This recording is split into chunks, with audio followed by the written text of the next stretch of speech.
Hello and welcome to the Game Before the Money podcast, celebrating pro and college football history. This episode, Upton Bell discussing the greatest NFL dynasties and our preview of Super Bowl 59. Hi everybody, welcome to the Game Before the Money podcast. I'm Michael Jackson. The Game Before the Money is a 501c3 nonprofit dedicated to preserving the oral history of pro and college football and the stories of those who built this game. Please visit thegamebeforethemoney.com and know that you can also make donations to the nonprofit at thegamebeforethemoney.com. And I'd like to thank all of our great supporters who help keep this podcast and that website going. A couple of weeks ago, Upton and I previewed the upcoming NFL playoffs. You might remember I said about halfway into the season that I thought the Chiefs and Eagles would meet in the Super Bowl again. And going into the playoffs, I said I hadn't seen anything to change my mind. Well, I still haven't seen anything to change my mind, right? They're both the conference champions, and they will meet in Super Bowl 59. Kansas City going for an unprecedented third straight Super Bowl victory. The Packers won 3 straight NFL championships. That included Super Bowls 1 and 2. Upton's going to give his memories of that. Upton's father, of course, was Bert Bell, who founded the Philadelphia Eagles, named them the Philadelphia Eagles, and later was NFL commissioner starting in 1946. And ever since then, Upton has been closely watching the NFL and for a long time was a part of the NFL, working for Don Shula's Baltimore Colts, and later as general manager of the New England Patriots. Upton actually came up with the name New England Patriots. He's going to give his perspective of what he thinks were the greatest dynasties in NFL history, a few near misses, teams that were almost dynasties, maybe another dynasty got in their way, or maybe just the cards didn't quite fall right. As always, you'll hear stories from Upton that you haven't heard anywhere else. And even though he's a frequent guest, he's always able to drop a new gem or two in every episode. Really grateful that we can do this together. And we'll also give our preview of Super Bowl 59. We'll give you one of two ways that we think this game is going to go. And Upton is going to point out something for you to watch for early in the game that is likely going to give you a really good indication as to how this game is going to turn out. Can the Chiefs win 3 in a row? How do the Chiefs rate against some of the greatest dynasties in NFL history? Who does Upton think was the greatest dynasty? There seem to be 2 that stand out the most to him. Let's find out what they are. You said you wanted to start before we get into the Super Bowl preview to talk about dynasties of the past, some near dynasties and some great dynasties. Now, you've been watching, you've been affiliated with football since your dad was commissioner in 1946, the great Bert Bell, founder of the Philadelphia Eagles, who are going to be playing for the championship against the Kansas City Chiefs. And you've shared some great stories about your father meeting with Lamar Hunt as he was founding the league. But in terms of dynasties, let's just get rolling. Who would you say were some dynasties that really stand out and impressed you more than the others? Well, let's start out with the first kind of mini dynasty that I witnessed, including, and you and I have done an interview on it many years ago, on the Philadelphia Eagles, who actually played in 3 championship games, lost the first one to the Cardinals in 1947, and then in 1948 beat them in the snowstorm in Philadelphia, which was the first game nationally televised by my father making the deal to do it. And then they again followed it up in 1949 by beating the Rams 21-0 in the driving rainstorm in L.A. And the only team to have back-to-back shutouts in championship games. Correct. 7-0 in Philly in the snowstorm, which I was there for, and I saw their 1949 game. I would say in the case of the Eagles, they were almost the perfect team. And actually in the 47 game, they looked like they could win the game, and then the second half, and I think you and I have discussed it in the past, the Cardinals decided on a very frozen field in Chicago to change the sneakers. And Charlie Trippi had the rookie that year, and one of the great players of his time. Charlie Trippi then ran wild in the second half, and they beat the Eagles 28-21. If the Eagles win that game and get 3 in a row, they would be among my immortals. They had the forerunner to Jim Brown, and that was Steve Van Buren, one of the great backs. He's in the Hall of Fame. Pete Pios, who was the first one to really play what is today called the tight end. Tommy Thompson, their quarterback, Boss Pritchard. Al Wistard, who I'm still trying to campaign to get in the Hall of Fame, maybe the best combination offensive and defensive tackle of his time. So they would be the almost, in my opinion. Then next would come maybe the ultimate, and people again today want to dismiss it because it was a completely different game then. Players weren't as big. Some of them were as fast as. But I would say the real immortals are the Cleveland Browns. You can say what you want. I actually saw them. Some of the greatest athletes of kind of the beginning of the modern times. Hall of Famer Otto Graham, Max Speedy, Dante Lavelli, Marion Motley in the Hall of Fame, Lou the Toe Groza in the Hall of Fame, Bill Willis in the Hall of Fame. They went to 10 straight championship games. Nobody will ever do that again. It will never happen, particularly today. But when you look at that team, and did they win every year? No, they didn't. And they had famous duels with the Rams, and which they won originally in 1950. And then with the Detroit Lions, it was like seesaw. But when you see that anybody in any time, I mean, even the New York Yankees didn't go to 10 straight, and they were always have been considered the yardstick for all of sports. But when you look at it, the Cleveland Browns to me were the ultimate. To get there 10 times, I don't care if you're playing a high school team. It doesn't happen. It will never happen again. So I put them on a different pedestal. My next groupings after that would be the Baltimore Colts, who were on their way to their third championship, the famous 1958 sudden death championship game against the New York Giants. Then they beat them again the following year in 1959. And then in 1960, I was actually at the game that changed their season. I was still in college, but had gone down for the game. And they're playing the Detroit Lions in Baltimore, and they had a kind of not comfortable lead, but it was a defensive struggle.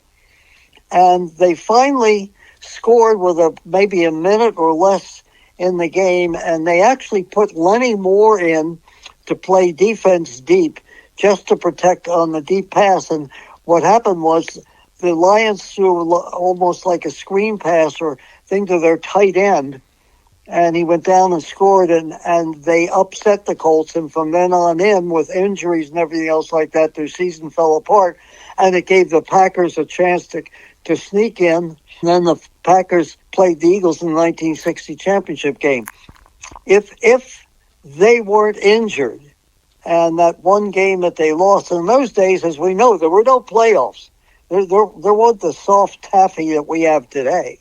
If they didn't, I would have them right there, because so many of their players, like the Browns, went into the Hall of Fame. So I would put them in the mini dynasty. I just want to add that both the Eagles and the Colts, they won 2 out of 3 championships. The Eagles played in 3 straight championship games, and the Colts, Correct, as you said, almost made it to a 3rd straight championship, but had to deal with injuries, and that's one of the things you can't control, that make it so excessively difficult to win 3 in a row.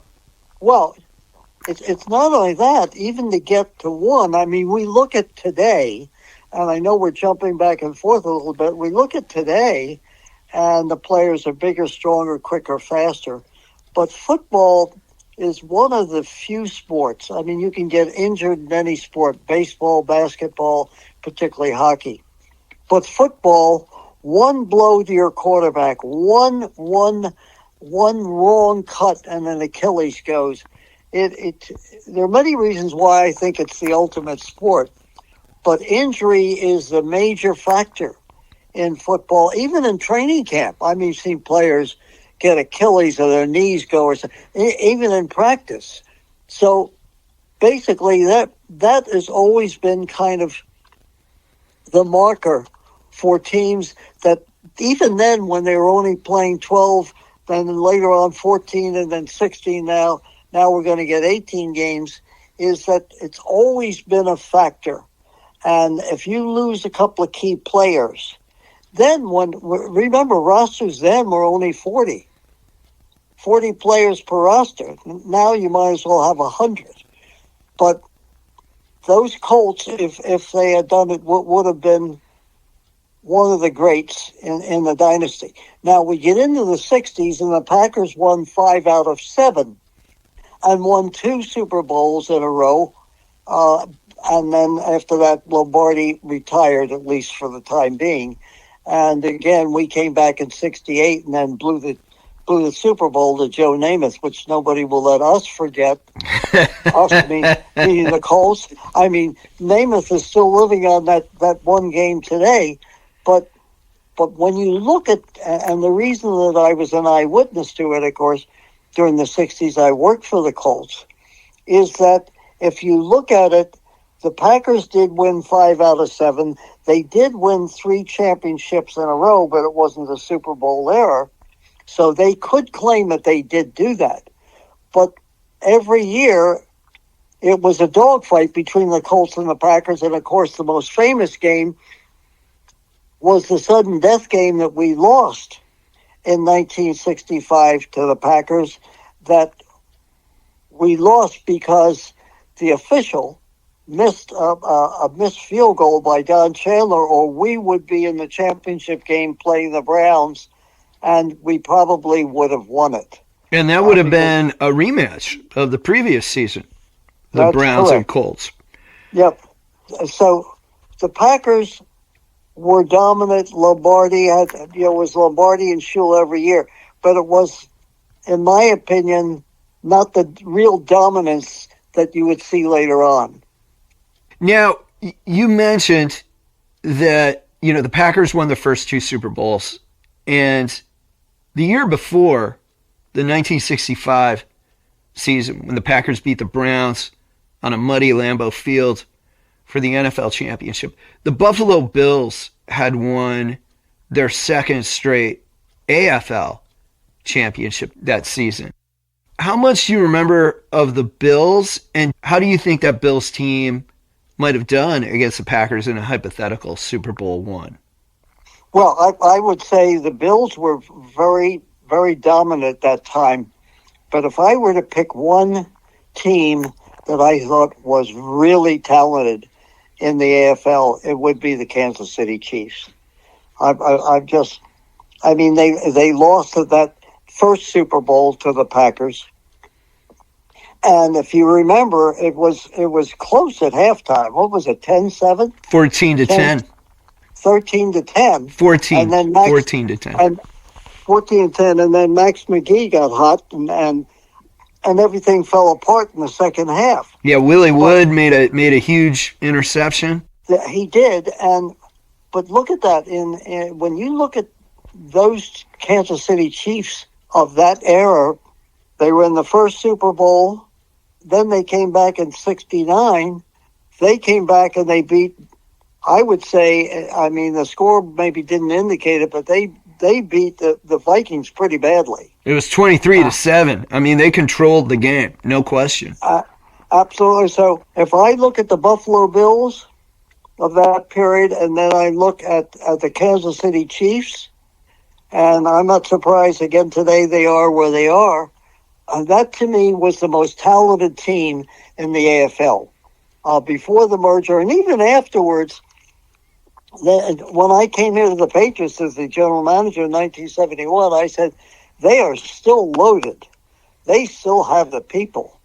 And so they, to me, the Bills were good, but I could have seen the Chiefs maybe as at least a mini dynasty. They were that talented. Remember, in 71, they lost that famous Christmas Day game against Don Shula in 3 overtimes. Still to me, that would be in my top 10 games of all time, and we should do a show on that sometime. Love to. The greatest championship playoff games I've ever seen.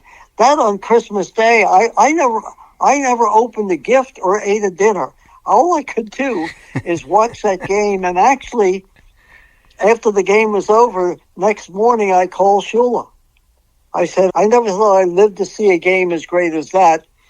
And I thought that game was as good, if not better, than the 58 sudden death game, because the 58 sudden death game had a lot of mistakes in it. It wasn't particularly that exciting till near the very end, and because it was the first. But if you ask me what was among the most exciting games I've ever seen, that would be one of them. The other one would be, ironically, same team 3 years ago, Buffalo Bills, and of course, we'll talk a little bit about them later on today, but the Buffalo Bills and the Kansas City Chiefs game that went to overtime, and the Bills blew their chance and let them back in the game with like 13 seconds left. I told Peter King, that's the greatest playoff football game I've ever seen.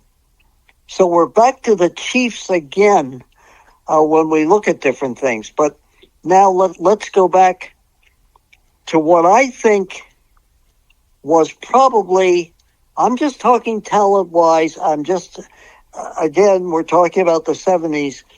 If you ask me the best combination, offense and defensive team that I've ever seen during that period in the 70s, it would be the Pittsburgh Steelers. Michael, they had absolutely everything. And remember, if they don't get injured, they probably would have won another one or two, in my opinion.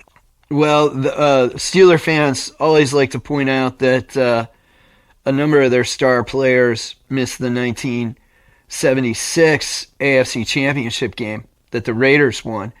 And right. Jack Lambert, if I remember correctly, he has said that he thought the 76 team was the best. There are some Steelers who have gone on record saying that. And they had a number of shutouts as a defense that year as well. I would pick their defense as among the top defenses I've ever seen. And not only that, remember, was it the 77 season that they started off something like 0-4 and then ran off, 10, 12 in a row, something like that. I thought that season, in some ways, starting off as poorly as they did and then coming back. And then I think in the playoff game, they lost to Denver. That's right. The Broncos, that was the year of the Broncos, 77. Right, 77. But when you look at that Steeler team that year that came back after losing, going like 0-4 and coming back that's the second best Steeler team I've seen. Well, that 78 team was also pretty incredible, going 14-2, dominating the AFC championship game against the Oilers, who might have been the second best team in the NFL that year, and just dominated them in the sleet at Three Rivers. If you go back and take a look at these teams, remember that today we have 32 teams. Then it was, I think, 26 teams. And there weren't that many real stiffs out there. There were pretty damn good teams. Now I go and say almost half the league, I think, are middling to some of them really incompetent teams. So completely, again, different era, different players and everything else like that. But when you try and take a look at talent-wise, which I do, each different era and each different team, they all belong in there. So if we were to say, or at least in my opinion, if I was to say what was the most dominant team of any era, so I would have the Browns 10 straight, and I would have the Steelers during the 70s. They're the two most dominant teams I've seen. Now, in this era, I would say that the Patriots were really good. I don't think they were as dominant as those teams. I have to agree with you. I saw the back half of the Steeler dynasty when they won Super Bowls 13 and 14. And I saw those teams. And then I grew up watching the 80s 49ers, who were great. And they tended to wear teams down, if I remember the 80s 49ers correctly. That's one thing that stands out. But the 70s Steelers, they just... I think they, to me, out of teams that I've seen, and you can give some feedback on this, to me, those Steelers teams were the best at recognizing what times during the game was in the balance and capitalizing on those moments to pull away. Super Bowl 13, Randy White fumbles the kickoff, and Steelers recovered, and they scored 2 touchdowns in I think within 4 or 5 game minutes. And then all of a sudden they were way ahead. And we have not, and I have not mentioned the 49ers. They were very, very good. Dallas was very, very good in the 90s. A lot of great players and playing against good competition. I guess you could throw them in there. I'm just looking for total domination, which is very, very hard to do in the NFL, particularly today. But I will say that I would give kudos to those Dallas teams, and I think they might have continued to be successful. But when Jerry Jones started his ego tripping and Jimmy Johnson left, I said sayonara to that. Now we see what a disaster it is today, and the 49ers did continue to win after Bill Walsh left. I mean, they won another Super Bowl after that, so they were pretty. I think they were pretty good, but I'm looking for total excellence, and I can't think of anything greater than. And again, people are going to say, that's past. And that's over. And I say past is prologue in this case. The Browns dominated, and not only did they dominate, but they had great teams. I mean, I think one of the things you showed, and unlike, and I haven't gotten into that, is the Hall of Fame voting today, which is, hook up your computer and analytics, and that's it. But look at the people that went into the Hall of Fame for the Browns. Look at the people that went into the Hall of Fame with the Steelers. And I still claim one of the most underrated and one of the best that I put on the same par with Mean Joe Green as L.C. Greenwood. Jesus. And I saw him in college. I saw most of these players in college before they became pros. But the Steelers were so dominant. And remember, the league was smaller then. There weren't all of these really bad franchises. And the Steelers, and I love the Steelers and Raiders games. I mean, a slugfest, wide open, bring your fist to work, bring your brass knuckles. I mean, that's what it was. And yet they had all of this talent at every position. I think one of the other things I had to it, since I worked with Chuck Noll when he was at the Colts, got to know him very well, we were good friends, is that I used to call him Newt Knowledge, and it would piss some people off, but I was kidding him, but he was that bright. He was the perfect coach for him. He came there and brought defense to the Steelers, and they probably could have gotten by with just an ordinary offense and still won. And Bradshaw never gets the credit he should get. People see him on television today and say, just a clown and this and that about him. But I can tell you, I saw him in college. I saw him actually in a gym practicing playing basketball. And I remember going into the 1970 draft, I saw Chuck Noll at the All-Star game. And the one today they now call it in Mobile, Alabama. And so I said to Noel, I said, Chuck, you have the first choice. I said, there is nobody I've seen better than Terry Bradshaw. And for his time, again, remember, he was big. He was 6'2.5", almost 6'3", 220 pounds. So, and again, watching him at the Senior Bowl, I said, this is the guy. And that's where the Senior Bowl, as we've seen now, it's on television. The Senior Bowl is where all the pro coaches go. They go to some of the other All-Star games, but they go for a week there and really watch these people. Bradshaw was, and people said, the guy's dumb and this and that. He's the greatest dumb player I've ever seen at quarterback. Now, I don't remember him as a younger player. I remember him in the late 70s and early 80s. But I've seen footage of, I've watched Super Bowl X a few times and some of the early games. He was pretty mobile as a quarterback also. He could run. And when I was watching that footage, he kind of reminded me of Brett Favre. Would that be a good comparison, or who would you compare?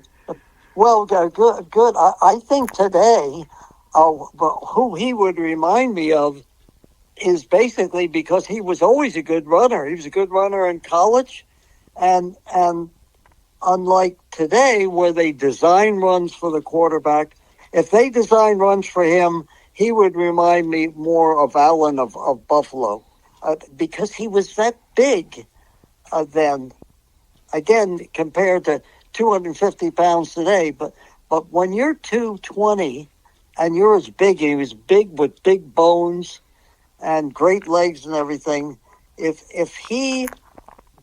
they wanted to design more runs for him or have him as a scrambling quarterback, he'd have been devastating. He would have broken every record. He was that good. And remember, then, too, unlike today, you couldn't, today, you can't touch the receivers. Then, I'm telling you, you could maul the receiver. Well, there's the famous play where Lynn Swann, got leveled during one of the Oakland championships, and Joe Green is helping him off the field. There was that one Willie Brown. Who was it that clubbed him? I remember. Might have been Tatum or Atkinson, I would think. Could have been Atkinson. Probably one of the Soul Patrol, I would guess. Yeah. When I tell you, and people today again would say, "Oh, it wasn't as rough." Then it was bare knuckles. There were great athletes. There were athletes then in their time were as good as the athletes today. But I can tell you, you better come and be prepared for a fist fight all the way through. That's what it was. In spite of all of the great players, the great athletes, I mean, what they get away with today is ridiculous. Now you're talking about easy. It's too damn easy. Now talking a little bit more about the Steelers and about the competition that they had, because we talked briefly about the Raiders. Those Raiders teams, also a lot of Hall of Famers on those teams. Pretty phenomenal teams, well coached by John Madden. And then you also had the Cowboys, a tremendous team, a lot of Hall of Famers, Hall of Fame coach in Tom Landry, and, great players all around. How do you think those teams compare in terms of near dynasties? Had they not run into the Steelers, and what do you think separated the Steelers from those teams? Well, I think two things. Number one, there were a lot of really good coaches around then, and again, the staffs were smaller. I mean, today there are more coaches on the coaching staff than there are players on the team. I mean, they've got a coach for everything except somebody to take them to the urinal. I mean, it's ridiculous. But what they not only had really good coaching staffs, but if you look at the Cowboys and you have the Steelers, you have the Cowboys, you have the Chiefs, you have a lot of different teams, Oakland, that were all really well coached with a lot of talent. And you're right. I mean, if you look at the Raiders as well as the Kansas City Chiefs, you would see a lot of guys in the Hall of Fame. They were all that good. But I also think because there were less teams, less games, I mean, you could really concentrate on somebody. I mean, it was like when the Steelers, whether they're playing the Chiefs, whether they're playing the Browns, whether they're playing the Raiders, it was like Ali Frazier. So, oh my God, another confrontation. And the difference between then and again today is the scheduling. How many teams on a team's schedule do you look at and say, oh my God, just another stiff? There were no stiffs then. Even a team that had a 500 record or maybe a little bit below it, you knew you were in a fight every time you played. And that was the big difference. So you could put the Cowboys in there. I mean, they had great battles with the Steelers twice in the Super Bowl. Right, and they're coming out of a tough division, the NFC East. The Steelers coming out of a tough division, the AFC Central, and also the AFC West.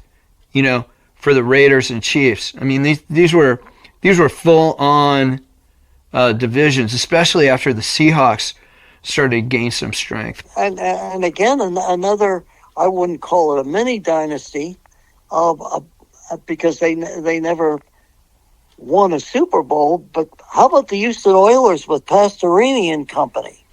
Earl Campbell, and three Hall of Famers. 3 Hall of Famers on defense: Robert Brazil, Alvin Bethea, Curly Culp. I mean, they were stacked. And I will tell you that team and those couple of years, and I saw Pastorini come in there in the first round in 1978 and beat a Patriots team that I thought was loaded.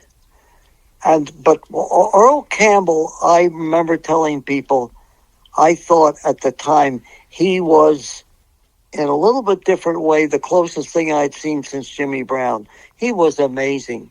That run he made against the Dolphins on Monday night might have been one of the best runs I've ever seen.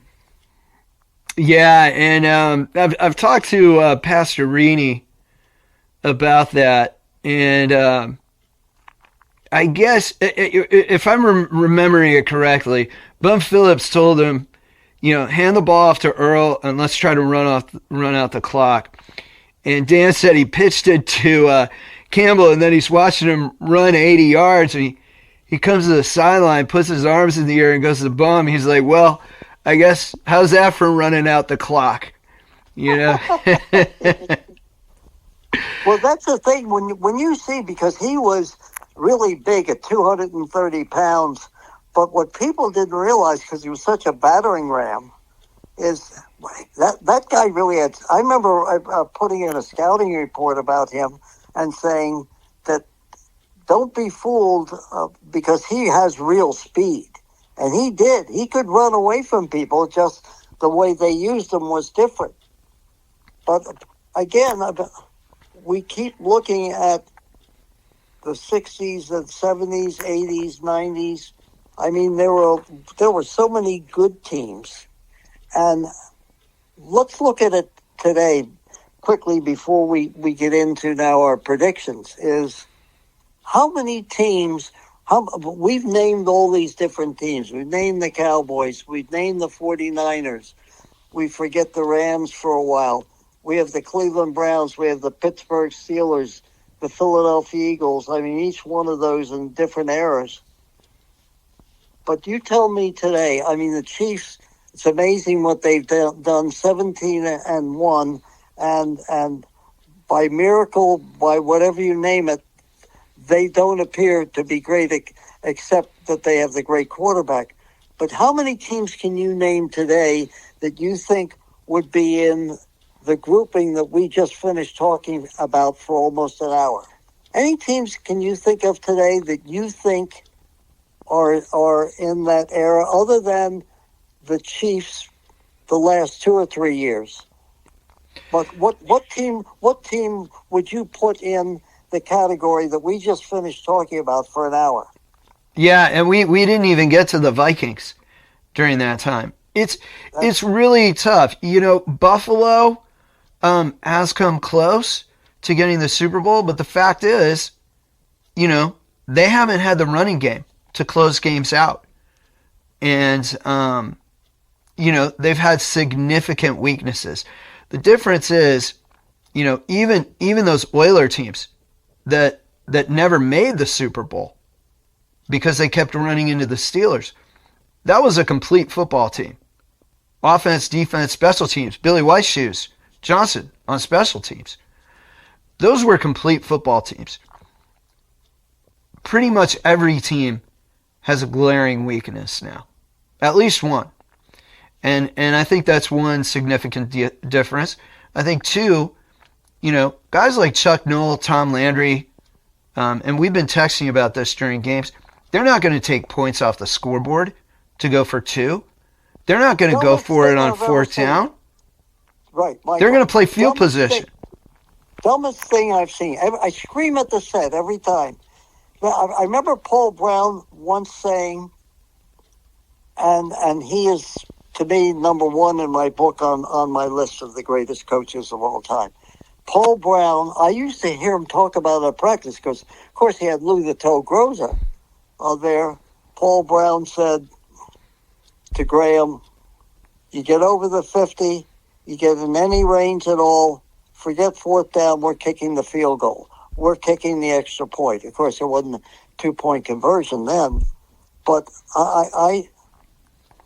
because if you miss, then you're chasing that point for the rest of the game.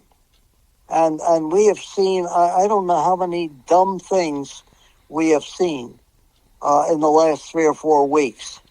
And that is not only a problem, but what about the coaching? Yeah, what's unfortunate is some of these coaches, you know, and I don't mean to single out John Harbaugh, but he's the most obvious right now, is if he'd have just kicked the extra points, that game would have gone into overtime. And now all the work those players put in, that great season that Lamar Jackson had, it's all getting wiped away because of a coaching decision that really John Harbaugh would not have made a few years ago. I think it's just kind of this rampant kind of thinking that's kind of a fad. Right, Michael, everybody's going for it. But they're going for it on fourth down all the time. And, of course, it's great for the audience. It's exciting and everything else like that. But now we're into a trend. Go for the 2 points. and particularly if you get a penalty that now puts it on the 1 yard line, and everybody goes for it, and including how many times can you run the quarterback, Josh Allen, to the left side, and Kansas City saying, "Bring it on, baby." I mean, I knew they were going to call that play. I did. As just a guy watching football on TV, I knew the play was going to go that way, and that's me. The Chiefs, of course, are going to know it. Well, that's what we're back to. We're back to everybody going on fourth down and everybody chasing points, going for the two instead of taking the points and moving on. But I'll tell you the one thing that I see that is definite. Now, again, you've got 32 teams. But what I see is most of the teams lack really good offensive linemen. And let's face it, that's where the game really starts. I remember Paul Brown saying when he had the first choice in, I think it was the 1966-67 draft. So he took a guy by the name of Bob Johnson, the starting center for Tennessee. And everybody laughed at him and said, Jesus, you had your chance to really get a top guy. He said, remember something, the offense starts with the center. But how many teams? Kansas City had their chance to already be a three-peat when they lost to Brady in the Super Bowl because they had no offensive line. I mean, what a beating Mahomes took that day. I mean, it really wasn't close. But what I see is such a dearth of good offensive linemen. And a lot of teams go into it and maybe have one or two. I mean, even this year with Mahomes, they've had to move around on that offensive line with injuries and stuff like that. Every game, it seems like probably the best offensive linemen, or a couple of them, are carted off the field or can't play the second half. I just think the offensive line play is not very good, and I also blame part of it on what's going on now. I mean, you hardly practice at training camp. There's no hitting.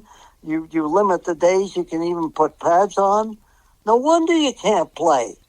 Yeah, and it's tough with the longer schedule. Guys' bodies are more susceptible to injury in that regard too. Of course, players, weighing 300 pounds is the norm when that used to be an exception. They're too big. It's gotten too big. I once recommended about 3 or 4 years ago that basically there should be a weight limit in the NFL when you come into it, because a lot of these guys are just blown up. And I'm sure you can't limit it, but they got to do something, because we're not far from a guy being 400 pounds, and then what? The collision's going to be awful, but we'll see. So now we move on to the big show. Who do you like and why? This is a tough one to pick. And as I mentioned to you earlier in the week, it's more common for the team that wins the first Super Bowl to win the rematch. Recently we had the Giants, beating the Patriots is one more recent example. In the past, of course, the Steelers and Cowboys that we talked about. I think that this Philadelphia team, especially with Saquon Barkley, is better than the Philadelphia team that played the Chiefs a couple of years ago. And I don't think the Chiefs are quite as good on the front seven. And the front seven, I've always said the front seven determines Super Bowls for the Chiefs a lot of the time. Of course, there's the Mahomes magic, but he doesn't get there if the defense doesn't keep the game within reach. I think the Eagles will play better than they did in the first Super Bowl. I'm kind of leaning Eagles, but it's so difficult to predict against Patrick Mahomes. If there's any guy who can pull this off, it's him. And so if it's a close game, that kind of factors in on Kansas City's side. If the Eagles are able to control the game with the running game and control the clock and keep Mahomes off the field and avoid mistakes more than they did in the first game, I think the Eagles can win, and I think they have a much better chance than winning than they had the last time they met. Well, I think, first of all, to start off with it, that in the modern era, by modern era, let's say the last 5 or 10 years, I think the Eagles have the most complete offensive and defensive teams of them all. And particularly in their offensive and defensive lines, they're just dominant. I mean, even watching them against Washington and the week before, too, that Barkley is getting a lot of his yards, by the way, on the opening run that he ran for the touchdown on their first possession. That hole was so wide you and I could get through it. And each time, if you watch he runs, where he does become really effective is when he gets into the secondary, because he's bigger and breaks tackles and pretty damn fast for his size and his ability to shift and move. But if you look at a lot of the short yardage stuff and some of the other things, he stacked up a lot of times. By stacked up, he still gets 2 or 3 yards, but that offensive line, in which we've talked about, which is a lost art because nobody has them, the Eagles' offensive line is by far, in my opinion, best offensive line in either conference. Their defensive line is pretty damn good. Their defensive backs, their corners are shut down corners. Their A.J. Brown, their receiver, as just a beast. Where I see the weakness is what's going to happen is Steve Spagnuolo, who never succeeded as a head coach, but I would say as a Hall of Fame defensive coach that Andy Reid relies on and is one of the best I've ever seen. What I think he's going to do is he's going to take away the running game, going to take Barkley away from it. And I think Chris Jones is a definite Hall of Fame defensive lineman, pass rusher, run stuffer, you name it.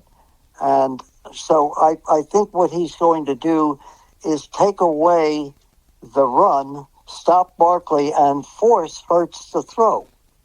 And it's all going to be up to Hurts. And if Hurts has a good day, remember, he played pretty well in their last Super Bowl game against the Chiefs. It wasn't great, but I think your only chance is to make Hurts throw, make him, and he certainly can run. We've seen that. I mean, he's, to me, a runner playing quarterback and a decent thrower, but not great. So if they can put the pressure on him, I think it's going to be a real game. If they're not able to take Barkley out of it or stop that offensive line, I think it's either going to be very close or it could be a runaway. So I am reluctantly taking the Eagles. Reluctantly, of course, it was my father's team, blah, blah, blah, blah, but I agree with you. The one shot that Kansas City has is they have one of the greatest quarterbacks of all time. So that is true. And a lot of times the better quarterback is on the winning team. So it's so tough to pick against Mahomes. But, boy, the Eagle defense is good enough to slow down the Kansas City offense. The Eagles offense just has so many weapons. I mean, they also have Dallas Goedert at tight end, and he could be a real factor. And I don't know if Kansas City's defense is going to be too stretched with the amount of weapons that the Eagles had. But you're right. If Spagnuolo finds a way to put this on Jalen Hurts' ability to figure out blitz packages and how to defend against it, like Josh Allen was faced with, I mean, the Chiefs are in a really great position to win again. Yeah, except what we look at is that basically they got by on a measurement. They got by beating Buffalo with a tremendous quarterback and a pretty good running game, but they barely got by Buffalo. It was, too, in the end, the Mahomes factor as well as other things. But well, Buffalo really had the chance to win. When they got the ball back with 3.5 minutes, down by 3, I thought that was going to be. It's over. Yeah, I thought Buffalo was going to break through, and they just really a combination of terrible play calling and lack of execution, and Chiefs getting the late pass rush, and that is the one thing that Kansas City, I think, can do better than most any team is get that late pass rush that is so important. I think it's true, but I also, if we realistically look at it, with the exception of the quarterback not being Josh Allen, both sides of the ball, the Eagles really dominate. So, in the end, I say reluctantly, I would like to see a three-peat. In Super Bowl history, it would be a great thing. Then of course, all the moaners here in New England that don't want to see it happen, I have to laugh at that. But again, my prediction is that it could be really close because of the Mahomes factor and Spagnuolo, but it could be a blowout. By blowout, I mean 7 to 10 points, maybe more. I could see the Eagles winning by 10. Yeah, I mean, if they're not able to stop Barkley, and by stopping I mean if Spagnuolo can't come up with a defense to stop that dominant offensive line, it's goodbye. I totally agree. I think so. People listening, watch. This is coming from Upton Bell, NFL scout, general manager. Watch the play between Philadelphia's offensive line and Kansas City's defensive line. That could decide the game. Every championship team I was around, with the Colts, every team that I was ever around, the Browns team that upset us the following year in 1964, they had a great offensive line. Jim Brown was always a great running back, but again, it starts from the time I was a kid watching as almost a baby my father's Eagles teams, who had lousy players at every position except Davey O'Brien, who would have been a Hall of Famer if he had stayed with the Eagles and didn't sign up with the FBI, and was a Heisman Trophy winner from Texas. But when you look at it, everything that I have learned, everything that I've watched right through to the very today, is that you don't have an offensive line, you're going nowhere. And I just have to think that the Eagles' offensive line, if they're on, I think it's at least 10 points. But again, we don't know. Yeah, I agree with you. I think I'm thinking Eagles by 10, unless Spagnuolo finds a way to get that defense to force Hurts into potentially making mistakes, like he did Josh Allen, and getting into low percentage passing situations, like at the end of the AFC Championship game when Allen just throws that ball up in the air and the Bills receiver had a chance to catch it, but that's like it was still a very low percentage play.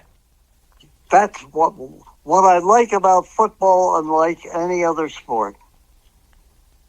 It's one game and you're gone.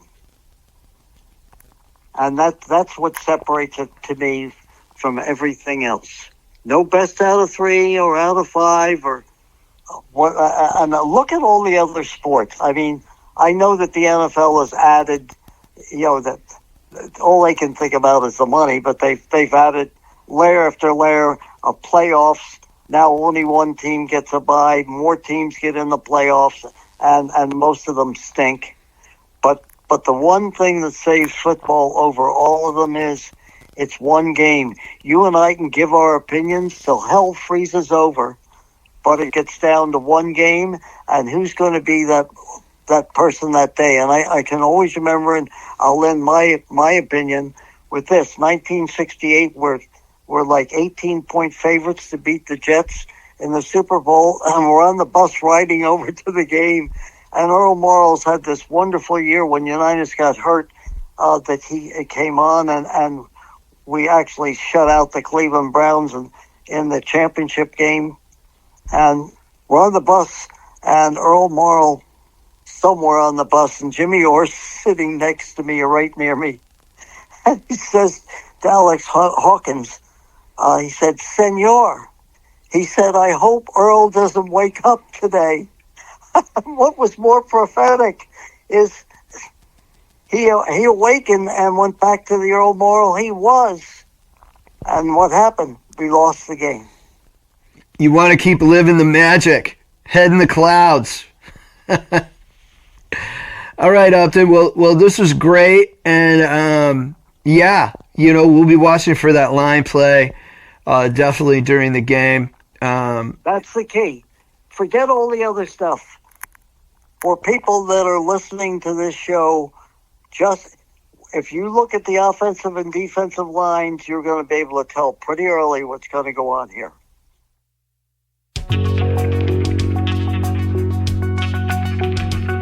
Thank you for listening to this episode of the Game Before the Money podcast. Be sure to check out previous episodes of the Game Before the Money podcast, including episode 3, Bert Bell, the Great Commissioner, featuring stories from Upton about his father. Upton also did an episode on the 1948 NFL Championship, hidden stories of Super Bowl III. You'll also want to search for interviews with Dub Jones and Pete Brewster from those 1950s Cleveland Browns team. Also a great episode that I've done on the 1974 Pittsburgh Steelers draft with one of the Steelers selections from that year, and Vito Stellino, the longtime Steelers beat reporter, as well as Lionel Taylor, an assistant coach for the Steelers, giving the backstory to how the Steelers selected Lynn Swann and John Stallworth in the same draft. That alone is worth listening to. Then there's another episode separately with Lionel Taylor, the first receiver ever to have 100 catches in one season, and you'll want to listen to that as well. Cowboys fans, you want to check out my episode with Chad Hennings discussing the 90s Dynasty Cowboys, as well as a podcast called 3 Super Bowl Interviews, which includes an interview with Larry Brown. Larry Brown, of course, MVP of the Super Bowl against the Steelers. Transcriptions of some podcasts are available on thegamebeforethemoney.com. A lot of great NFL history articles, including team histories of the Kansas City Chiefs and the Philadelphia Eagles. Many articles on the Chiefs, Lamar Hunt, how the team was formed and built. Transcriptions of some podcasts are available at thegamebeforethemoney.com and are powered by our transcription partner, Sonix, spelled Sonix. Visit sonix.ai to learn more about their transcription services. Enjoy the big game.